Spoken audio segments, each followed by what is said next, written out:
We are recording. Okay, welcome everyone to the Festival of Chimes and Lights Committee meeting, February 22nd.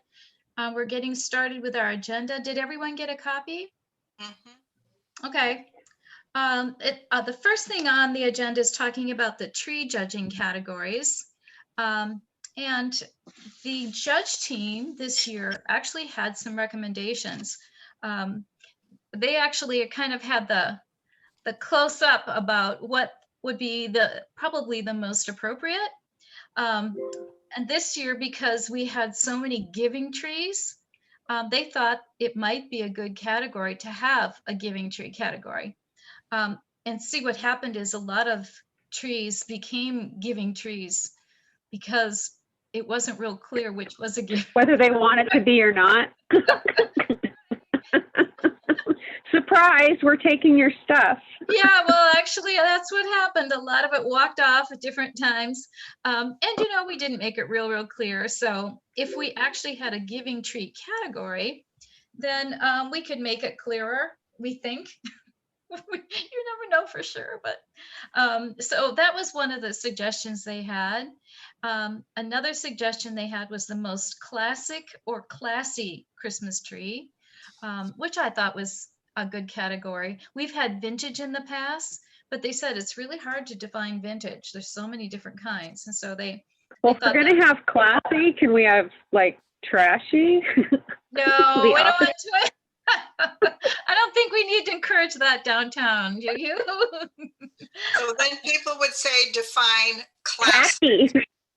Maybe classy or classic. Yeah. Well, we can just add to this. These are, again, I'm just giving you, this is right off the list of the judges. And then another one was just plain best in show, overall best in show. And I know that POBSA does one, People's Choice, but these are just suggestions. And so, we've got it out there. Rita will not be able to make it today, and neither will, let's see who else said, Sandy. So we're a little bit short today. But does anyone else have any other suggestions for categories? Not so much. What if you did a most comical? Comical? Is there a theme for Festival of Chimes and Lights? Do we have a different theme every year, or? We do. We actually do have a different theme. And I was going to throw out there, we've had many overall hometown type themes in the last 10 plus years. I thought maybe something that might be a little different is to talk about maybe having Christmas from around the world as a theme for a while. And then because we could visit different cultures and, like Christmas in Jamaica, for instance, what would that look like, or Scotland. And we had talked about maybe having bagpipes or something like that. So that was something that I've been sort of chewing on as something a little bit different than we've done in the past. But this is where we're talking about all that. I was thinking that could be a tree category. Is, yes. Best embodiment of the theme. Yes, right. And I think that would be a good idea. I really do, depending on what we end up with as a theme. What were you going to say, Sharon? I was going to say that to have a theme award that fits the theme of the event. Right. So what do you think about the idea of Christmas around the world? Because I think it would really help with diversity, little different cultures. It's not like we do tons with it, but it would give us a little different direction. If it were Scotland, the plaids, and we talked about bagpipers and some of that could be kind of fun. It seems to me that it would be interesting with different cultures and how they celebrate Christmas, bringing in some of that. It would give us a few years of material anyway. So, and Any Hundreds. thoughts? Well, not all places celebrate Christmas, but I think in particular, this is kind of our hometown Christmas holiday celebration. Or what about European or, Well, I think we you have know, to. a more general? Well, Christmas around the world is pretty general. You mean? Oh, you want that as the theme? Well, I'm just saying that could be something, and then, oh, I see you're saying zero in, whoa, because the cultures can be really different from one place to another. And I think what we want to capitalize on is some of the interesting things that they do, colors used, some of the traditions or whatever. It's not like we could do a lot, but it might be kind of fun to try it. That's just one other thing. Or, we go back to thinking of some other categories for the town. And we don't have to decide this minute. This is just something to throw around and be thinking on. But I do agree that a theme, the best of whatever theme is chosen, wouldn't be a bad idea at all. I think that's a very good one. When we have these categories, we've now had just the 3. We give out prizes, so we'd have to think about the prizes. Although, this last year, I did do a second place kind of thing. And overall, it was a honorable mention. So we could just do first place in maybe 5 categories or something like that. And then honorable mentions and forget the second place. We cannot use any taxpayer funds for awards or gifts. And so we were able to use part of the donation that Kitsap Bank gave to us. We were allowed to use those funds because that doesn't fall into the taxpayer category. So again, just ideas. We don't have our whole crew here, but isn't it fast how quickly Chimes and Lights comes up each year? Right. Yeah. Didn't we just finish this? Yeah, we did. Ask staff, they know. Before they get done with one thing, they're starting the whole thing again for the next 5 years, actually. So I think we can kind of leave that hanging. But I think we've got some good ideas, and we can really zero in on it next month and be talking about the possibility of themes, if anyone comes up with another theme, or and zero in on it in March. That sounds good? Sounds good. Sounds good. And then Janine was going to fill us in, or Brandy, on the liability regarding trees. I can see she's got a big smile. Sorry, I was pulling everything up here. I got too many things open. Oh, okay. Okay, so I don't know. I did get some information, but I wasn't sure if Brandy wanted to go ahead and discuss this part of it, or if you wanted me to go off my notes. Either way, you guys take it on. Yeah, you go ahead and take the lead on the conversation, Janine, and if there's anything that I need to jump in, I will. Perfect. Okay. All right. So first it was asking about insurance liability. Basically, people wanted to take the trees out of the planters, at the end of the season. That way they can do with the trees what they want. And basically, only if we are asking, so if the city asks them to take the trees out, then we would need that insurance liability. But if we do not ask them to do it and they do it on their own, it's on their own. So if they take the tree out and something happens, on behalf of the city, we did not ask them to do that. So it was recommended that the city moving forward still is responsible for taking the trees out of the planter. I agree. Okay, so yeah, I didn't feel comfortable either. And all of a sudden, wham, there were trees missing. So we're not then, what you're recommending is, what you're saying is probably not the wisest thing to just allow people to start taking those trees. Correct. Okay, and we can clarify that on our form this year. We definitely can, yeah. So, and I don't know if people were able to make use of those trees. I know I saw where some of them went, and I'm not sure how that all worked. I suppose we could even have a place where they're being stored if somebody had a good use for them to pick Okay. up after the city has picked them up, rather than Okay. taking them out themselves. We can maybe double check on that if somebody asks, you know. Sounds good. Yeah.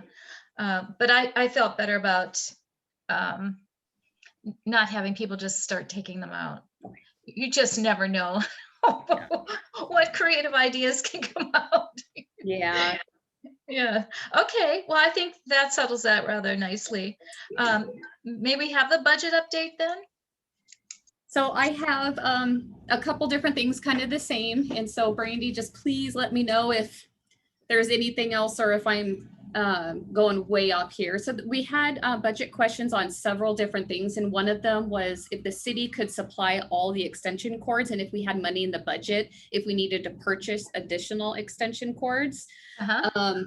At this time, we don't have more money in the budget for extension cords. Public Works was supposed to get back to us, or they're probably still looking into how many they would need to supply all the planters, I think 56 or 57, but at this time, we do not have money in the budget for additional extension cords. Okay. Another one was, do we have money in the budget to figure out how to permanently mark the planters? Somehow, some way, the planters or the concrete in front of the planters. No, there wasn't any, basically there was no additional money in the budget for Chimes and Lights for this year for these things. Okay. I'll And just we had, elaborate on that a little bit. So it's kind of, we're in a difficult position when we come up with things during the year that we're planning. And you know, and things change all the time, and that's the beauty of this event is we make adjustments and they turn out beautiful. So when the budget is presented to the council, it is typically done in August of the previous year. Well, now we're in a biennial year, so it was presented last August for this year and next year. So for the next 2 years, we're pretty much locked into what we have budgeted for. I can confirm that the 2021 and the 2022 budget is the exact same as 2019 and 2020. Okay. So I guess maybe for the committee to kind of keep in mind that if they want to make any adjustments for the budget is to let me know probably around June.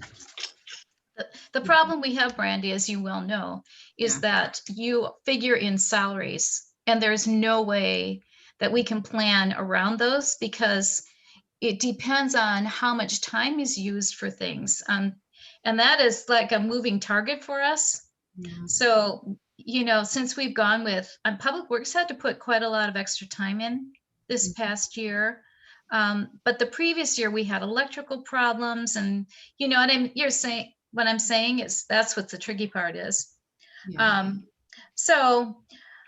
But anyway, if you could send me a copy of the 2021 budget, the breakdown, and then how we came out for the 2019, 2020, actually last year, how we came out. Do you Yeah. have that figured out? I do not. I can ask the finance department. I think they're still. Oh, I should have asked Noah. Oh, Yeah. okay. Okay. still Yeah, closing because out. when do we actually get all the figures in place where we know how we stood? I think we're 2 months behind. So, well, oh no, that's revenue received. Okay. I'm not quite sure. I just know that I just heard recently last week that they're still trying to finalize all the numbers for 2020. Okay. Yeah, understandable. But you know what I'm saying? We still have yet to figure out how we did with just with employee time. Right. Because I don't know. Yeah, and I don't know either. But I Mhm. do know that, you know, as far as the sound system, the trees, the advertising, the brochures, supplies, all of that, whatever we budgeted 2 years ago is what I budget for this year and next year. Okay.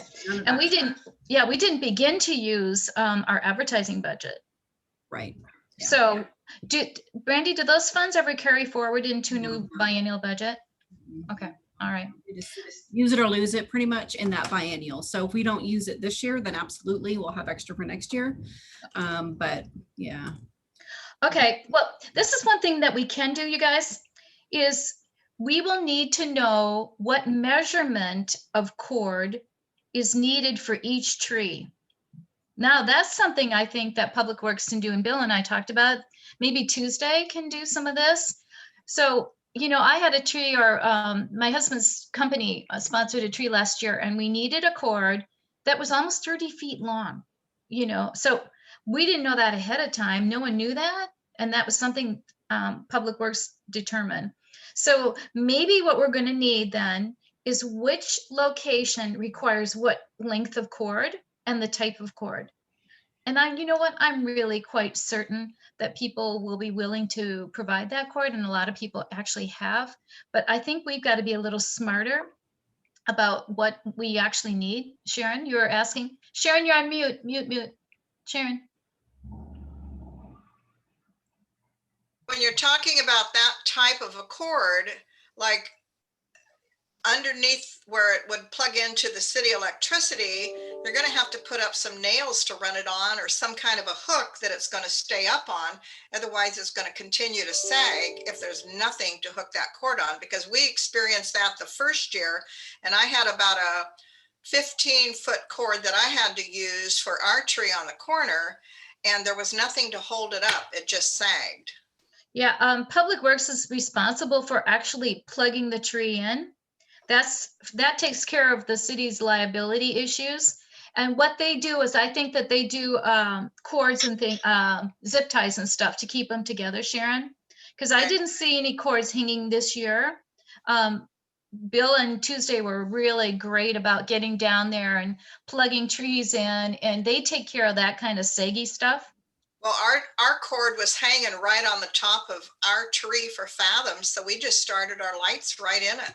Oh, good. Okay. Well, yeah, hey. I mean, it was wonderful for us. Instead of starting from the bottom, we started from the top and went down, because the plug-in was right there. Yeah, and you know what? That's another thing, Janine. We've got to make sure that they always put the plug-in at the top. Yes, yes. The city council tree. Yeah. It was perfect for us. I want that same cord. Okay, well, if there's a cord there, and there are several, I think now that we've heard the city does not have the funds to buy these cords, that we'll just get very smart about what location requires what cord, and it needs to be outdoor, an outdoor cord. I am almost certain that that's not going to be a problem. We were just double checking on that, because I think it was 2 years ago that we said the city would provide cords in our materials. And then we found out, no, we really shouldn't be, we don't, blah, blah, blah. So we're learning with each year how to do it smarter. That's all. And as far as marking the containers, maybe I can come up with a fun little way with, you know, I'll think of something that's cheap. Are you referring to something on each container that would say who the sponsor is of it, instead of stick signs? No, we're just trying to get the containers numbered. Sharon, I have a piece of duct tape that I go around each year, a little piece of duct tape where I write 1, 2. Okay. But the problem with some of this is that we have a map. You know how Janine has that map that shows the planters and their numbers. Well, those planters get moved all over the place. And we find that over by the market, there must be something like a hot air vent or something that all those little planters like to get over there and get warmed up, because all of a sudden there's like 6 or 7 that are really close together over by the market. And then there's a long stretch kind of near Myrie's with no planters. So they get moved. They walk around a lot. Yeah. What we're trying to do is figure out where they should be. Because we had a mix up over on the north side this past year, you know, where 52 was supposed to be in one spot and it showed up somewhere else. And so, we have to, Janine's very clever about working with this, but every year we've had to kind of work with this kind of thing where, In playing the devil's advocate here, someone moves that, they break the container, where does the responsibility lie? Or they move it, I'm hurting my back, and they come to sue the city because they have a ruptured vertebrae or something. they shouldn't have been moving them in the first place. Right, but don't the businesses know that? Why are they doing it? They should, it's not their property, right? Last I heard, that was the cement, I don't know what they're called, containers, whatever they're called, is the property of the city, I think is what I last heard. That's why we're planting the trees. So if they're moving it and it's not their property, then we're not at risk. It's trespassing. It's a type of trespassing or I mean, we can whatever. put it on the form too, do not move the planters. I mean, we can do that too. Our poor little form is getting really loaded down with stuff, isn't it? The usual.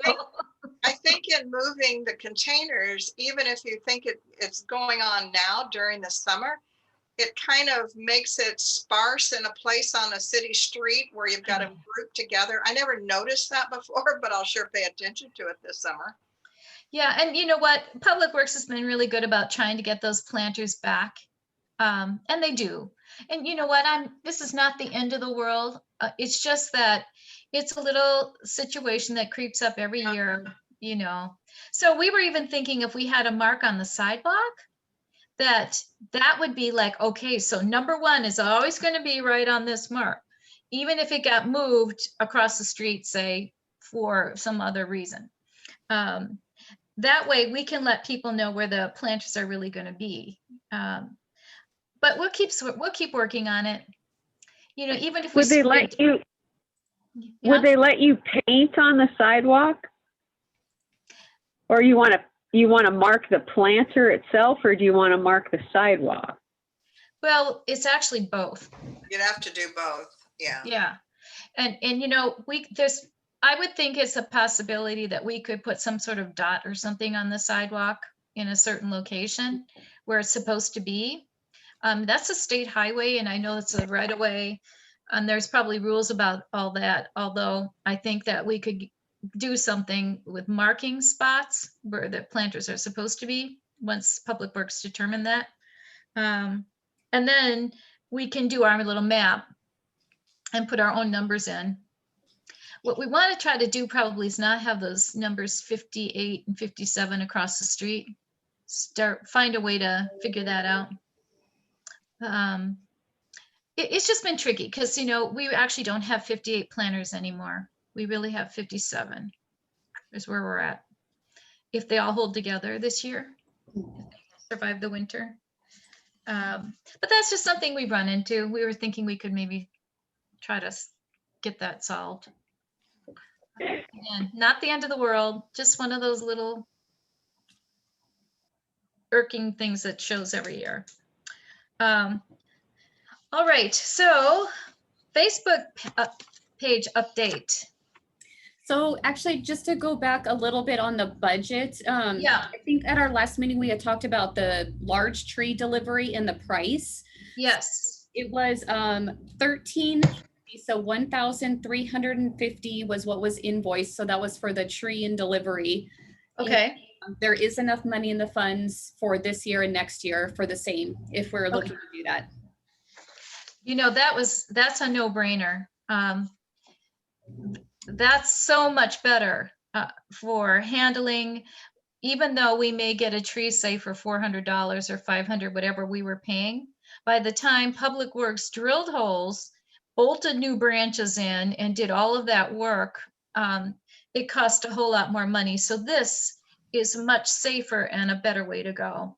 And I think they were very happy with the delivery and everything. Yes, they were. Yep. Very well. And, we want to protect our staff too. So I think we should always then plan for that as long as we're going to have a tree for many, many reasons. And I think we should try to get that tree reserved really soon, as well as our 57 other trees that we need for this next year. And I think Bill usually orders 3 more. trees other than so probably he ordered 60 or 61 this past year. Okay. Yep. Um, I believe so, yep. Good. Yeah, I think it's not a bad idea to go ahead, get those reserved, and then Bill can be looking for that big tree. Perfect. They were really great out there. That was Bacon. They're not too far from here, and boy, they did a nice job. So it was pretty, wasn't it? Didn't it look beautiful? I just Yep. love driving into town and seeing that tree. Do we know yet, you guys, how we're doing with our inventory? How the lights fared and what we'll need for this next year? Do we know that from Public Works yet? I haven't heard. Okay, but we do have money in there in the budget for some light replacements or supplies, right? Yes, so based on my understanding with a conversation with Bill is that we'll always have to replace some every year, you Sure. know, no matter how careful they are, there's always, so I always make sure that there's budget in there for it. Okay, cool. And where are we at, city, you guys? Do you think that we're going to be able to have a gathering this year in December? What are we planning for? That's the main reason why I'm here today. So, it's unknown. Right now, as most of you know, that we're in phase 2, the governor's order. Right now, for any events that go forward, it looks like that if you're having people attend, you're required to develop a comprehensive COVID-19 exposure, control, mitigation, and recovery plan. And you have to outline everything that the governor's asked, from face coverings to the number of people that are coming through, live entertainment, everything. So that's what the governor's asking right now. So I am meeting with legal counsel right now to determine what the city's role is in that plan. As I understand it, we're not the enforcement agency for that plan. So it's the governor or the health district or the health, I don't know if it's our district, but it's the health board, maybe. I'm not quite sure what their, the name of the health and safety board, I guess, maybe. But that's what I need to find out is, one, do we require a copy of the plan? Are we required to go through the plan? Can we just get the event organizer's word that they've done the plan? And then do we approve the event application if they have those, or if they say that they've met the governor's plan? What's the city's role in that? So right now I'm still working through the logistics of all of that right now. It's at what risks does the city want to take if somebody were to expose through COVID? If they were to expose and get COVID, you know, is it the city's responsibility to make sure that the event organizers have done everything correctly and provided enough PPE and kept everybody social distancing?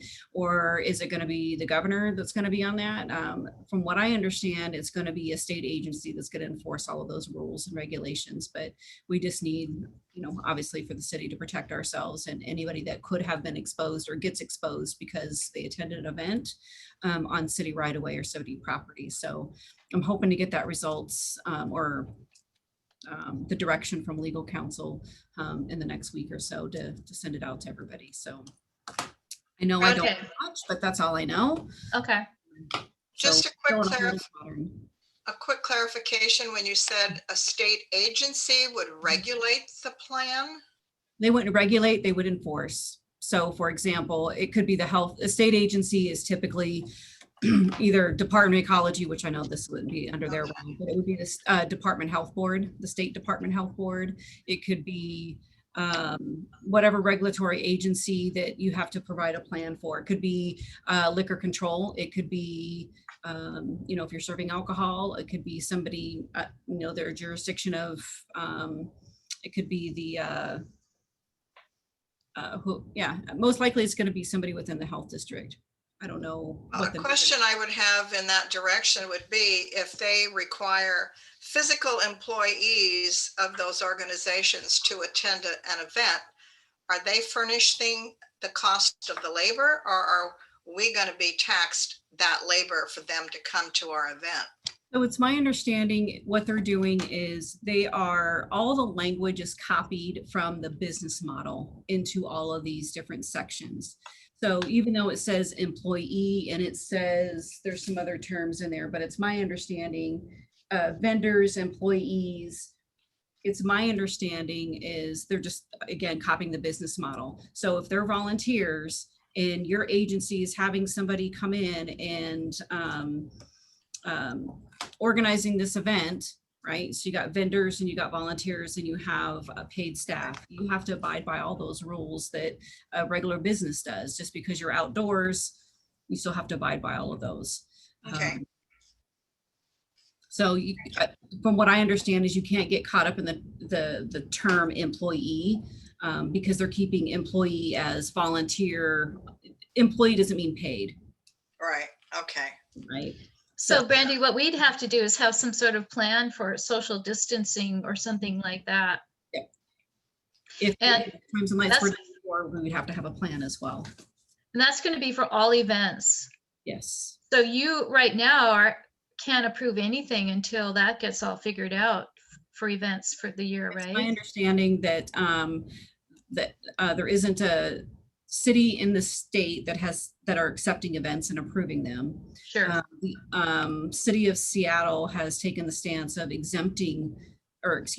not permitting any events until April, until they know. That's what they're being advised by their medical team. Okay. So yeah, we're just still waiting in limbo to see what we're gonna do.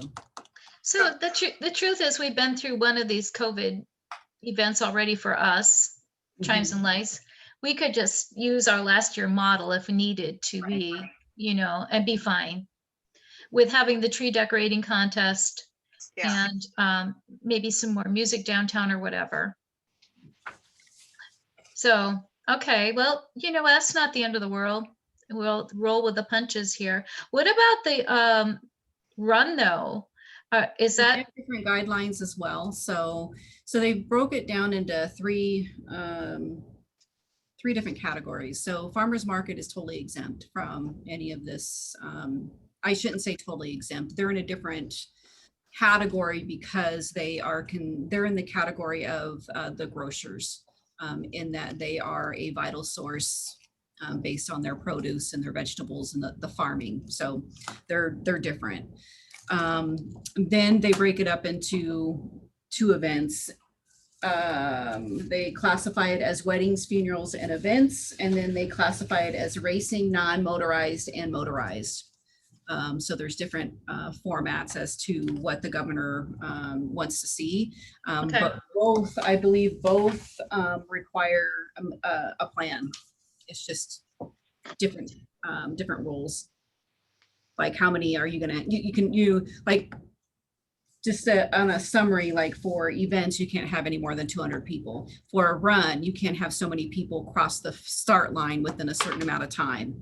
I mean, it's just, the stuff that I don't mean to interrupt you, Brandy, sorry, but the stuff that we're doing right now is cross-country meets, and because we're in phase 2 in this county, well, I guess across the state now, I'm not sure. But anyway, where we're doing cross-country meets, we're in phase 2, so we can have 30 people at one time together and start. If there's more than that in the race, we have to have a second wave of a start, and their time would be adjusted, but they have to be separate from the first 30.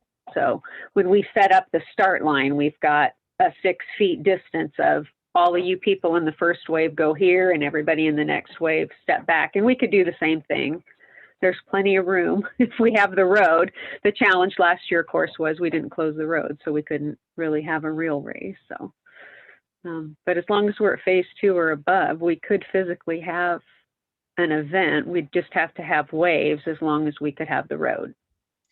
So moving forward with that, so Loretta, you're going to be looking to do a 5K run as part of Chimes and Lights. And we can, I don't know if it's separate. It's 2 separate events, right? Yeah, because she'll put in a special event application and get approved separately. Yeah. Yeah. Right. So, just like Jingle Bell Run was separate. Oh, gotcha. Yeah, so Loretta would do a separate one, and it sounds like that is more of a possibility of taking place than anything so far.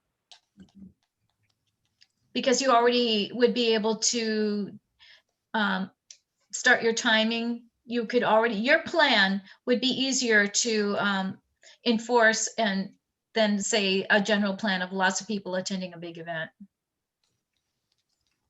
Yeah, We it's just Well, couldn't have yeah, people watching. more structured. Right. We probably discourage spectators, I guess. And that's the way we have it at cross country right now. We're not in, there's no spectators in the stands. People can come and watch from the fence, but they have to stay distanced if they're, you know, like the parents want to come watch the kids or whatever. It's high school. Can I confirm that this is the 4th of December this year? Is that our date? I assumed that was the date, and that's what I put on my application, but I never heard it from Yes. anyone. It's December 4th. Yeah, it's always the first Saturday in December. And I figured that was, but before I filled out the parking lot request stuff that I wanted to do, I wanted to hear it from someone official that was the date. I was guessing. Yeah, that's Yes. the date, and that's the date that's on your application that you submitted as well. Yeah, I corrected it because I put the wrong one and then I sent another one. I'm like, use this one instead because I think I put the wrong date. Thank Yeah, you. the one on file has December 4th. Brandy, you're Thank not you. accepting actual applications. You're only accepting reservations right now, correct? No, we're doing regular applications. The code allows it. Council hasn't exempted it. Reservations are up until you had to have February the 1st. reservation in by February 1st. And then once that, you have to put in all your regular applications as normal. Okay, my biggest concern is we're looking at the first Saturday in April for the Easter egg hunt down on the waterfront. And we're working on a plan, but if you guys aren't meeting until April, that event won't happen the way I'm hearing it. Who's meeting in April? You talked about that you weren't going to start doing any events until April, and you wouldn't be accepting any applications until April. Oh, I don't know that I've said that. Well, I heard April is that nothing would be decided on any event until April. That we was would the have to city have- of Seattle. Oh, I just mentioned that the city could go what Seattle's doing. The city of Seattle is not doing anything until April, but the council here has not done any action. So it is status quo until. Okay, all right. Okay. Loretta, what would your run be called? Jolly Jingle Run. Okay, same name. And so you're moving forward with it right now then, right? Yes, Okay, I sure am. then we can, that's one thing we can list. As once the city approves her application, right?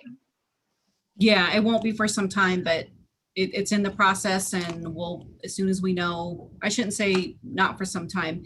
Once I have a better understanding how the governor's order comes into play along with the city's permit, then that's when we'll start processing it. So I'm hoping within the next week or two, I'll have that answer. Yeah, I think we can kind of include that in our plans. Like, it looks like that's going to be something that we'll be able to hold as part of the event, even if they're not encouraging spectators to have participants. That's a fundraiser. That's really cool. So it's different than last year. We had so many unknowns. Right. That looks like that's really moving in that direction where they'll safely be able to hold this run. That's my understanding as well. Okay, good. Well, that's one thing, right? Yay. I know. The whole event thing is up in the air still. Right. Okay, well, I think that's quite a bit. So I think we're moving in a good direction, and we'll see about the gathering part of it, if there's any way at all. I think the vaccinations and everything are moving pretty well, but they're pretty much going with another year or so of this until more people are vaccinated, right? Is that kind of what you're seeing, Brandy? I hear it seems like I hear something different every day. Heard Dr. Fauci say this morning that you might as well get used to wearing masks in 2022. Yeah, that was disheartening to hear that. Yeah. Well, I think part of that is that the virus is mutating. And I don't It know, is, yeah, if we can keep ahead of it. I mean, that's the big thing. But we're gonna all try. That's what we'll do. Cindy, did you want me to talk about the Facebook? I do, thank you. Okay, so wanted to talk to the committee and to see if the committee would be interested in having a Festival of Chimes and Lights Facebook page, because we have the City of Port Orchard government Facebook page. And as part of that, we can create kind of a sub page that is being archived, is capturing everything. So we just kind of wanted to talk to everyone, see what the thought was on having its own website, or sorry, our own Facebook page for Festival of Chimes and Lights. So everything Festival and Chimes related, we would put it on that page instead of going out through the City of Port Orchard government page. So it would be an instead of, so we would not have a web page that's Chimes and Lights? I apologize. No, in addition, it would be a Facebook page for Festival of Chimes and Lights. And that would be something that you would manage, Janine? Yes. So does that mean an increase in budget costs for us? No. For that management? Nope. Then I don't see why we wouldn't want that. I think Okay. anything. Also do like a group page. It would be set up more like a group page. So anybody interested, yeah, they can, yeah. It's like a group page, basically. We're just sharing. Cool. So, you know, that would be a better place to share some of our photos and things. We, you know, when we put photos on, they were pretty small. They were. And so with Facebook, that would be a lot easier to do some of that sharing, wouldn't it? On the Facebook page. I think so, yeah. And anytime we have, you know, any fun information, you know, anything related, we can, you know, push it out on that page, and it is being captured. So, you know, for retention schedule and public records, it's taken care of. Sounds like a great idea. And then Absolutely great. And if for some reason it's getting, you know, it's taking up 30% or 30 hours of Janine's time on a weekly basis, and we'll kind of regroup. But Janine, only 28 and a half, okay? Keep an eye on that. Sounds good. Oh, yeah. Just one more post. Well, you know what? I love the idea. And, you know, we can get our tree sales up on that and all kinds of things, right? Absolutely. Oh, that'd be awesome, you guys. it's really a better method to Easier to find. yeah, it really should be housed in that format versus putting it out through our public notices and on our website. You know, people aren't going to our website to look about Chimes and Lights. I mean, they are, don't get me, but they're more interactive and it reaches so many more people when you have a Facebook group. I love it. I love it. Can people respond in any way? It's just one-sided. It's anything we post. People can't comment. I believe we can turn them off, or we can have the two-way, whichever you prefer. We do have it archived, so, or we'll have it archived, I should say. So as far as, I think we should try to have it interactive in the beginning, see if we run into any problems, because people can share, comment, and we can share. Yeah, and especially when we get really important information, it could travel pretty fast. That might be faster than some other means that we have for getting information out. Cool. And what we could do on the application also, when people complete the application to be a tree sponsor, you know, we could say something, you know, please like the, you know, the City of Port Orchard Festival Chimes and Lights Facebook page. And that way all the sponsors can be on that list also. So anytime there's crazy updates or, you know, just something when we do like a mass email, we could do a Facebook also and hopefully reach everybody. Very nice. That's very nice. That'll be good for our sponsors too.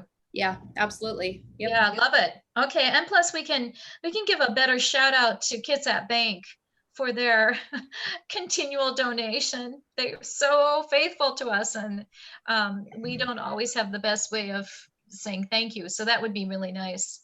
Can have a little tag on there. saying thank you. I like it. I think that's great, Janine. Thank you so much, you guys. Yeah, so we can start out by saying December 4th, and we've got our Christmas tree decorating contest rolling along. People can start signing up, and we'll just be thinking about our theme. We're working on our theme.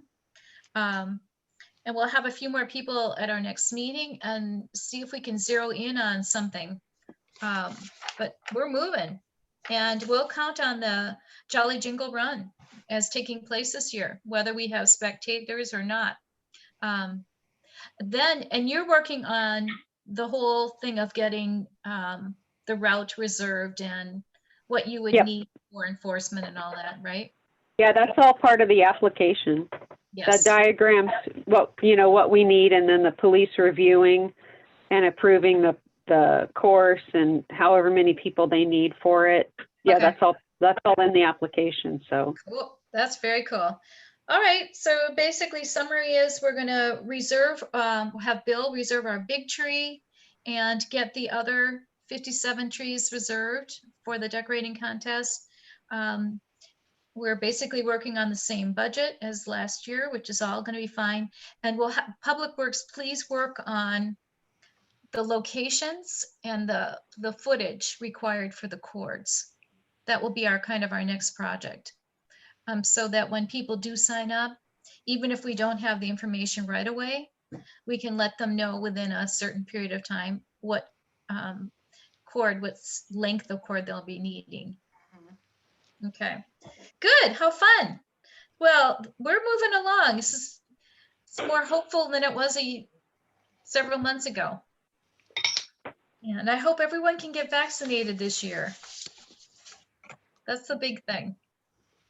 So, all right, so the next meeting, this one was just a little tiny bit off because, let me see. We are typically doing the third Wednesday, which would be the 15th of March, right?